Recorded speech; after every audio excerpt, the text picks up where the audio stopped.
Salve rapaziada, e aí, tudo bem? Estamos prontos para a aula 4 sobre funções. Vamos lá!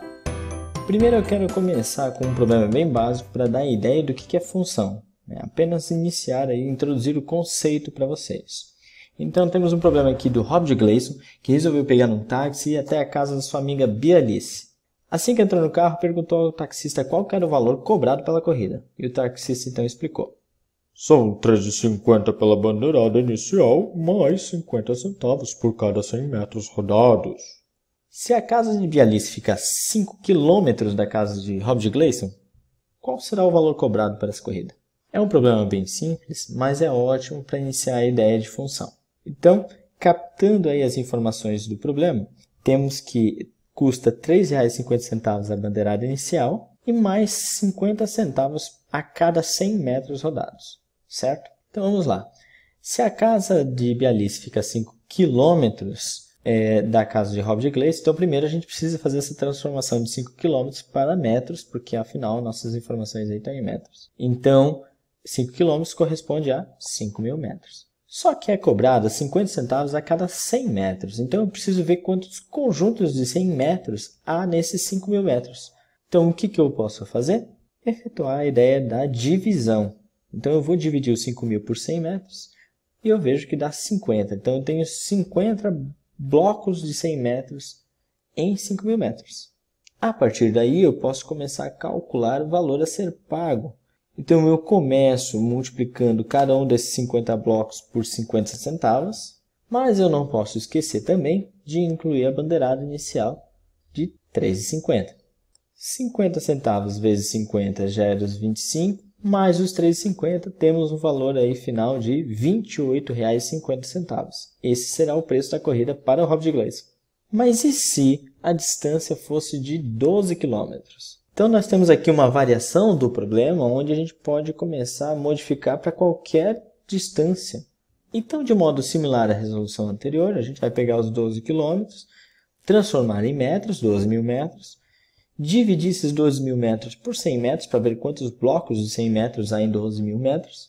E no caso, 12.000 dividido por 100 dá 120. E aí sim, esse 120 eu posso jogar lá na minha fórmula. Cada um desses 120 custa 50 centavos, ou seja, dá um valor de 60, mais os 3,50 da bandeirada, 63,50. É o valor a ser pago por 12 km de distância. E a função vai fazer justamente isso. Ele vai começar a calcular um determinado valor dependendo da variação do outro. Nesse caso, quem está variando aqui é a nossa distância. Conforme a gente vai mudando a distância a ser percorrida, vai mudando o valor a ser pago pela corrida. E aí nós montamos uma tabela, então, mostrando os primeiros valores. Então, para 1 km, se você calcular ali, você vai obter 8,50 a ser pago. 2 km, 13,50, 3 km, 18,50, 4 km, 23,50, 5 km, 28,50. E aí você pode continuar com essa tabela infinitamente. Mas o que eu deixei em aberto ali é, dada uma distância x, como é que a gente calcula, ou qual é a expressão que calcula o valor a ser pago? A gente já fez esse cálculo nos exemplos anteriores, mas com uma distância específica. Agora vamos determinar essa expressão para uma distância x. Então perceba que eu multiplico 50 centavos por esse x, mas lembrando que esse x está em quilômetro, então eu preciso multiplicar ele por 1.000 e depois dividir por 100 para ver aquelas quantidades de 100 metros que há dentro dessa distância toda. Então eu já coloquei tudo isso nessa fórmula, e ali antes de a gente realizar outras operações, a primeira coisa que a gente pode fazer é dividir esse 1.000 por 100, que dá 10, e esse 10 a gente já pode aproveitar para multiplicar pelos 50 centavos que está na frente do x. Gerando então 5x mais 3,5. E aqui você pode verificar que essa expressão, segundo os dados da tabela, está verdadeira. Para x igual a 1, o preço é 8,50. Para x igual a 2, o preço é 13,50 e assim segue. Agora o problema se torna bem interessante quando a gente faz o caminho contrário. E se Rob Gleison possuísse apenas R$50, e ele quer saber qual é a distância máxima que ele pode percorrer com esse táxi. Então perceba que agora ele sabe quanto que ele pode pagar, mas ele não sabe quanto que ele pode percorrer. Mas aí vem a vantagem de se obter a expressão da função, porque você pode começar a fazer cálculos através dela. Tomando então a expressão que a gente pegou do exemplo passado, do preço igual a 5x mais 3,50, agora a gente sabe qual é o valor a ser pago. No caso, então, é 50. E agora você tem uma equação bem simples de resolver, basta a gente passar aquele 3,50 para o termo da esquerda diminuindo, e depois o 5, que está multiplicando o x, ele pode passar para o termo da esquerda dividindo. Então, no final, a gente vai ter que esse x é 9,3, ou seja, Robert Gleason, com R$50, ele pode percorrer no máximo 9,3 quilômetros. Mais um exemplo aí para a gente se acostumar um pouquinho mais com essa ideia. Robert Gleason e Alice resolvem ir almoçar juntos em um restaurante de buffet a quilo. E ele sabe que o valor cobrado é de R$40 o quilo. Então, novamente, a gente pode pensar numa tabela que calcula o valor a ser pago através do peso do prato. Enfatizando aqui no caso, o valor a ser pago depende do peso do prato. Então, nessa tabela nós temos para x igual a 0,1, e o x aqui nesse caso está em quilo, ou seja, 0,1 quilo, que representa 100 gramas, temos o valor a ser pago R$4. Para x igual a 0,2, temos o valor a ser pago R$8. Para x igual a 0,3, o valor a ser pago é R$12. Para x igual a 0,4, R$16 e assim segue. A expressão que calcula esse valor a ser pago é 40 vezes esse x. Uma vez que o conceito da função esteja bem claro para a gente, podemos definir então a função da seguinte maneira. Dados dois conjuntos não vazios A e B, dizemos que a função é uma relação que associa cada elemento de um conjunto A a um único elemento do conjunto B. Agora, eu vou enfatizar aqui nessa definição duas palavrinhas, cada e único. Isso é muito importante e a gente já vai ver por quê. Note a maneira como a gente deve representar uma função. Primeiro, a gente determina o nome da função, nesse caso é a função f, normalmente uma letra minúscula do alfabeto, e depois dois pontinhos, e aqui vem os dois conjuntos que estão sendo relacionados, no caso, a setinha para o B. Então, dessa maneira, a gente está relacionando cada elemento do conjunto A para um elemento do conjunto B. E de que maneira a gente faz isso? Então, aqui embaixo tem uma representação, que embaixo do conjunto A aqui tem o x, e a cada elemento x desse A vai estar associado a um elemento f de x. Quem que é esse f de x do conjunto B? É justamente aquele valor obtido através da lei da função de f de x.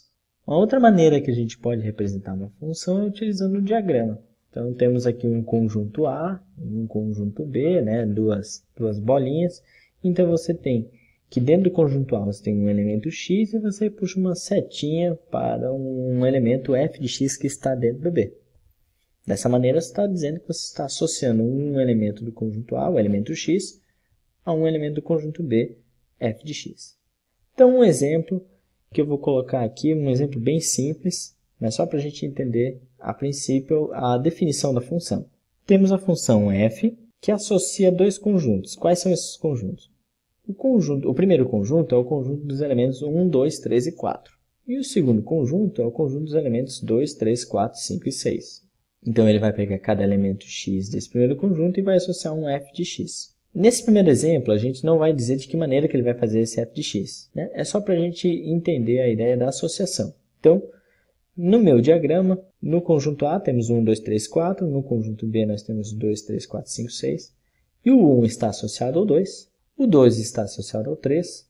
O 3 associado ao 3. O 4 está associado ao 6. E aí você pode se perguntar, mas professor, isso é função? Dessa maneira que está associado? E eu te digo, volte lá na definição de função para ver se abastece aquela definição. Se sim, então é uma função. Então o que ele pede? Ele pede que cada elemento do conjunto A tenha um associado. E de fato, não tem ninguém aqui do conjunto A, tanto 1 quanto 2, quanto 3, quanto 4, possui uma associação. E ele pede que esse elemento do conjunto A esteja associado a um único elemento do conjunto B. E de novo, isso está acontecendo, porque o 1 está associado somente ao 2, o 2 está associado somente ao 3, o 3 está associado somente ao 3, e o 4 está associado somente ao 6. Então, cada um desses elementos aqui possui uma associação e somente a um do outro lado. Nós temos que tomar muito cuidado com o que não pode acontecer. Então, eu trouxe dois exemplos aqui. O primeiro nós temos esse diagrama, são os mesmos elementos, 1, 2, 3, 4 no conjunto A, e 2, 3, 4, 5, 6 no conjunto B. Porém, o que você percebe no primeiro diagrama? O 1 está associado ao 2, o 2 associado ao 3 e o 4 ao 6. Por que isso não pode ser uma função? Porque o 3 não está associado a ninguém. E, segundo a nossa definição, cada um dos elementos do conjunto A precisa ter uma associação. Então, esse primeiro exemplo aqui não é uma função. No segundo exemplo, temos também o conjunto A com os elementos 1, 2, 3, 4 e o conjunto B com os elementos 2, 3, 4, 5, 6. E a associação ocorre da seguinte maneira: o 1 associado com 2, o 2 com o 3, o 3 associado com o 3, o 4 associado com 5 e com 6. E isso aí não pode ser uma função. Por que não? Justamente por causa desse elemento 4, que ele está sendo associado a dois elementos. E segundo a nossa definição, cada elemento do conjunto A tem que possuir um único elemento B associado. Então, temos mais um exemplo do que não pode acontecer para ser função. Eu gosto bastante de pensar que a função nada mais é do que uma máquina. Uma máquina onde você coloca uma matéria-prima, aciona um comando e ela te dá um produto final. Só que ao invés de a gente pensar nessa máquina como máquina de uma fábrica ou de uma indústria, alguma coisa assim, a nossa máquina aqui ela produz números. Então, eu vou inserir um elemento X nessa máquina e essa máquina, através do meu comando, do meu f de x, ou seja, da minha função, né, da minha expressão, da minha lei, do meu comando, ela vai me dar um produto y. Então, agora que a gente já entendeu o conceito de função e já definiu bem uma função, a gente pode falar sobre alguns elementos que essa função tem. E existem três palavrinhas aí que a gente precisa entender, que é domínio, contradomínio e imagem. Então, para explicar bem o que é o domínio, contradomínio e imagem, eu vou utilizar esse exemplo dessa função, né, que associa o conjunto 0, 1, 2, 3 com o conjunto 0, 1, 2, 3, 4, 5, 6, através da lei da função, ou seja, da expressão f de x igual a 2x. Ou seja, o que ele vai fazer, né? Qual é o comando? Ele vai pegar todos os elementos do meu x, 0, 1, 2, 3, e multiplicar por 2.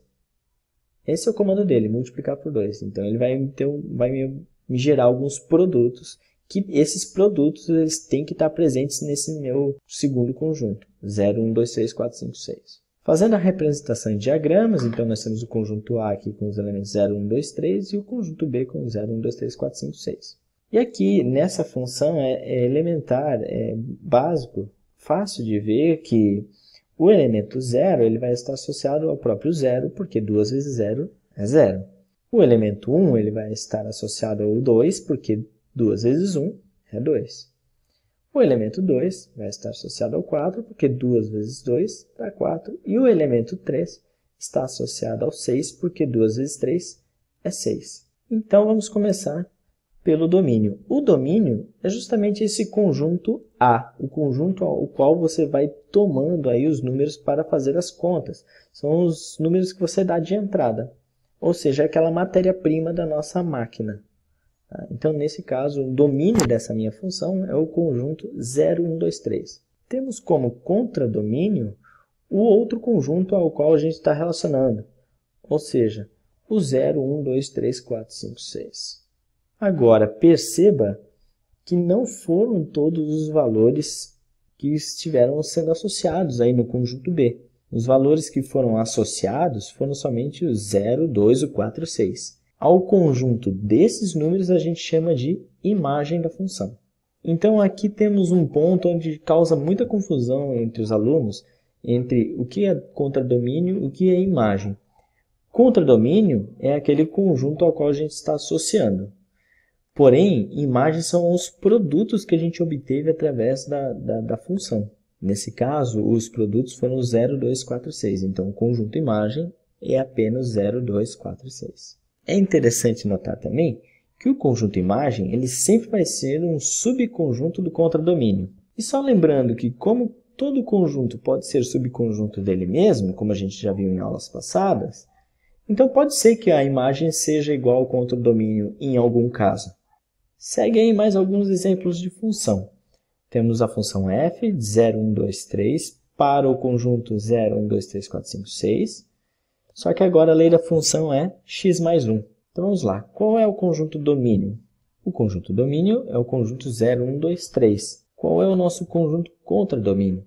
O conjunto contradomínio é o 0, 1, 2, 3, 4, 5, 6. Já o conjunto imagem é um conjunto onde a gente precisa efetuar a conta, a lei da função. Então a gente vai pegar cada elemento do conjunto domínio e aplicar a lei, que é x mais 1.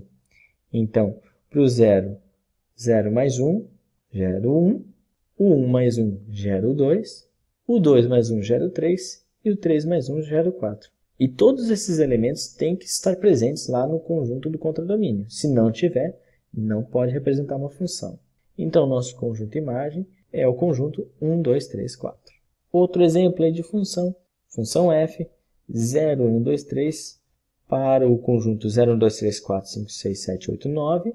Nossa lei da função aqui é x ao quadrado. Então, a gente vai pegar cada elemento do nosso conjunto domínio, que no caso é o 0, 1, 2, 3, e efetuar ao quadrado. Todos os resultados dessa conta têm que estar presentes no nosso contradomínio, que é o conjunto 0, 1, 2, 3, 4, 5, 6, 7, 8, 9. Então, o nosso conjunto imagem é 0, 1, 4 e 9, porque 0 ao quadrado vai dar 0, o 1 ao quadrado dá 1, o 2 ao quadrado dá 4 e o 3 ao quadrado dá 9.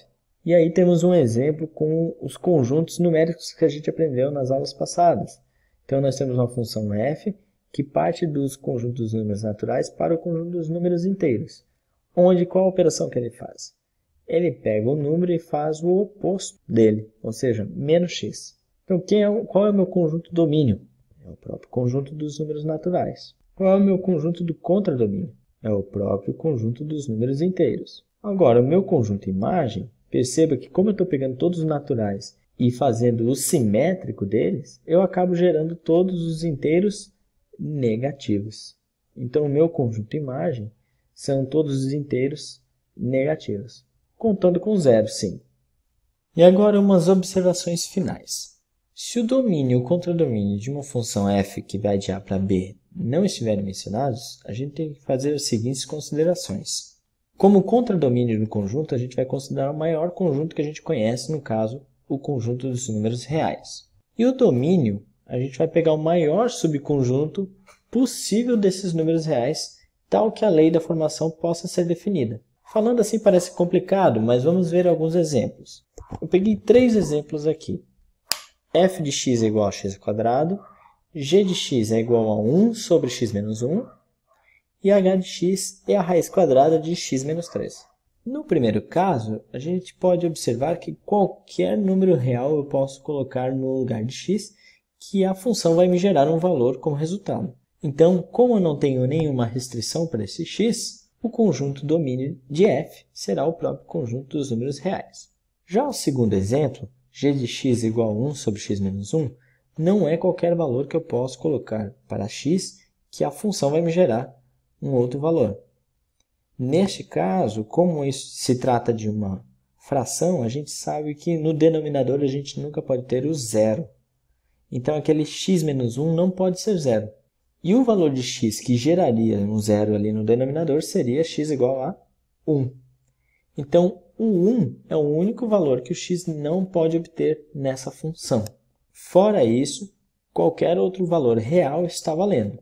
Então, eu vou dizer que o conjunto domínio de G é o conjunto dos números reais, exceto o conjunto que contém o número 1. E no terceiro exemplo, h de x igual a raiz quadrada de x menos 3, a gente tem que lembrar que, como a raiz é quadrada, dentro dessa raiz a gente não pode ter um valor negativo. Então, não é qualquer valor de x que eu coloco ali, naquela expressão de x menos 3, que o valor vai ficar positivo. Por exemplo, se eu colocasse o próprio zero, 0 menos 3 daria menos 3, e aí eu ficaria com a raiz quadrada de menos 3, e a gente não consegue fazer isso para valores reais. Então, se você parar para pensar um pouquinho, você vai perceber que são somente os valores maiores ou iguais a 3 possíveis de se colocar no lugar de x para que essa função funcione. Portanto, o domínio de H é esse intervalo real do 3 fechado até infinito aberto. Agora uma perguntinha pinga-fogo para ver se vocês realmente entenderam. Tenho então a função f de x que é igual a x sobre, e aí no denominador vem raiz quadrada de 4 menos x. Qual será o domínio dessa função?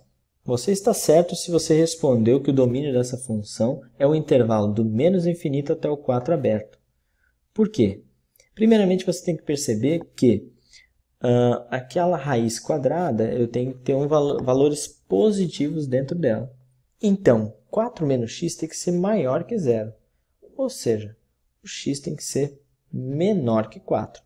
E você ainda vai perceber que no nosso intervalo o 4 está aberto porque o 4 especificamente também não pode ser incluso aí para valor de x. Porque dentro da raiz, se eu fizer 4 menos 4, vai dar zero. Raiz quadrada do zero é zero. Porém, essa raiz está no denominador e a gente sabe que a gente nunca pode ter zero no denominador. Então, está aí a necessidade de a gente excluir o 4 desse intervalo. Então, são todos os valores menores que 4 exclusivamente. Por isso, o intervalo do menos infinito até o 4 aberto. Então é isso, pessoal. Partiu exercitar. Faça lá a leitura do capítulo da apostila referente a funções e resolva os exercícios. Anote suas dúvidas, que eventualmente a gente vai marcar uma live aqui para sanar. Ok? Um grande beijo, um abraço e até a próxima!